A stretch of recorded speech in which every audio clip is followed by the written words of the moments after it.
చేతి పకోడీ లేదా చేతి చెక్కలు అంటారు. ఇవి చాలా టేస్టీగా క్రిస్పీగా చాలా బాగుంటాయి. ఏ విధంగా చేస్తారు ఈ వీడియోలో చూసేద్దాం. ముందుగా 2 కప్పుల బియ్యపిండి తీసుకుని దాంట్లో ఒక 2 చెంచాల వెన్నపూస వేసి దాన్ని బాగా మర్దన చేసుకోవాలి. మనం ఇలా చేత్తో పట్టుకుంటే ఇట్లా ముద్దలాగా అవ్వాలి. అప్పుడు దాంట్లో వేసిన వెన్నపూస సరిపోయినట్టు అనమాట. ఆ వెన్నపూస వేసిన తర్వాత దీంట్లో తగినంత ఉప్పు వేయాలి. ఇప్పుడు ఈ 2 గ్లాసుల బియ్యపిండికి గాను ఒక 4 పచ్చిమిరపకాయలు, ఒక ఇంచు అల్లం ముక్క గ్రైండ్ చేసుకుని పచ్చ ఆ ముద్ద కూడా వేసుకోవాలి. ఒక ఉల్లిపాయ సన్నగా తరుక్కుని అది కూడా ఇందులో వేసుకోవాలి. సన్నగా తరిగిన కరివేపాకు, కొత్తిమీర కూడా వేసుకోవాలి. ఇంకా దీంట్లో ఒక గుప్పెడు శనగపప్పు అరగంట సేపు ముందు నానబెట్టుకుని ఆ శనగపప్పు కూడా వేసుకోవాలి.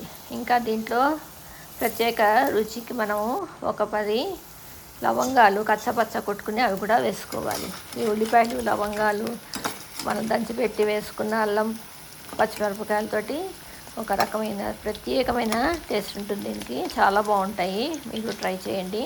ఉల్లిపాయలు వేయటం వల్ల నిలవ ఉండవేమో అనుకుంటారేమో, చాలా రోజులు 15 రోజుల దాకా ఇవి నిలవ ఉంటాయి. ఒక నిమ్మకాయ సైజ్ అంత పిండి తీసుకుని ఇలా చేతితోటి పొడుగ్గా అద్దుకుంటూ నూనెలో జారబెట్టాలి. ఆ విధంగా వేసుకున్న తర్వాత ఒకవైపు ఎర్రగా కాలిన తర్వాత రెండో వైపు తిప్పుకోవాలి. 3/4 ఫ్లేమ్లో పెట్టుకుని వేయించుకోవాలి. లేదంటే బయట మాడిపోయి లోపల పచ్చిగా ఉంటుంది. ఆ విధంగా వేస్తే మనకి ఇవి 15 రోజుల దాకా నిలవ ఉండటమే కాక చాలా క్రిస్పీగా చాలా టేస్టీగా వస్తాయి. మీరు ట్రై చేయండి. Thanks for watching.